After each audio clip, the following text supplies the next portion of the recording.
काली राति रे आमको गोटे भोजीर निमंत्रण थिला तो से पुप्पू मु सोनी मम्मी मिसी 4 जण बाहरी पड़लु जाइकी भोजी रे पहुंच गलु। भोजी रे जाइकी पहुंचु पहुंचु आम सहित से दादा देखाई गले आ बहुत खुशी हेले आमे आसछु बोली तो आमे आउ लेट न करी संगे संगे कार्ड देवा पे बाहरी पड़लु। मु सोनी की कहली तुम जाई कार्ड दियो मु एठी वीडियो करूची तो पुप्पू रो सोनी रो एसिन देबे कार्ड देवा पे।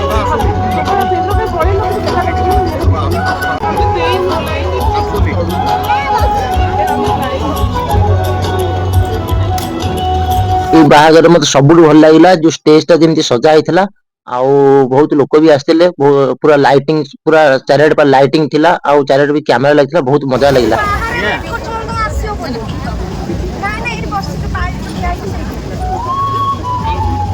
आम आ लेट न करी मु कहली चल जीवा अबे खाईदबा कारण यहाँ ठंडा दिन टा तो प्रबल शीत भी लगुए तो लेट हो कहली चल आग खाईदबा तापर देखिए आउ कौन बुलाबुली करवा।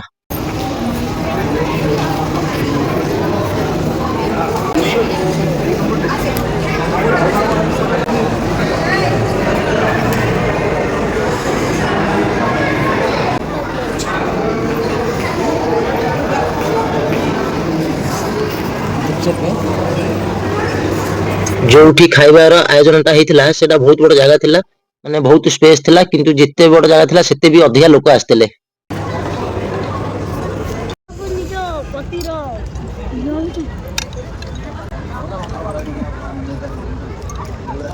आमर खिया पिया बे सरीगला आउ भोजीर सब आइटम बढ़िया होता किंतु पुप्पू टिके राग लगिला बोधे से पानी पूरा तरसी गलानी।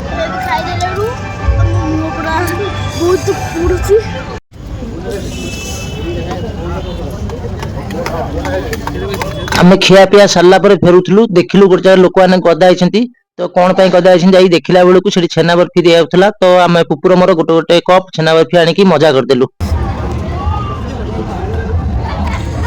छेना बर्फी खाई सारा आउ गोटे काउंटर देखला बेलू पूरा खाली था माने गोटे दिटा लोक जाऊे तो मुझे देखला बेलू से एक्चुअली कौन था ना आइसक्रीम तो शीत दिन यहाँ ठंडा दिन आइसक्रीम के बेस लोग खाती तो खाली था कि मुझे कहीं छाड़ी मुझे कहली मत गोटे कौन आइसक्रीम दिखाई सांग मैंने आमर ए सब कार्यक्रम सरला एबे आमे घर को फेरुचु ए ब्लॉग रे एतिकी आमे बे रहूचु बाय बाय जय जगन्नाथ।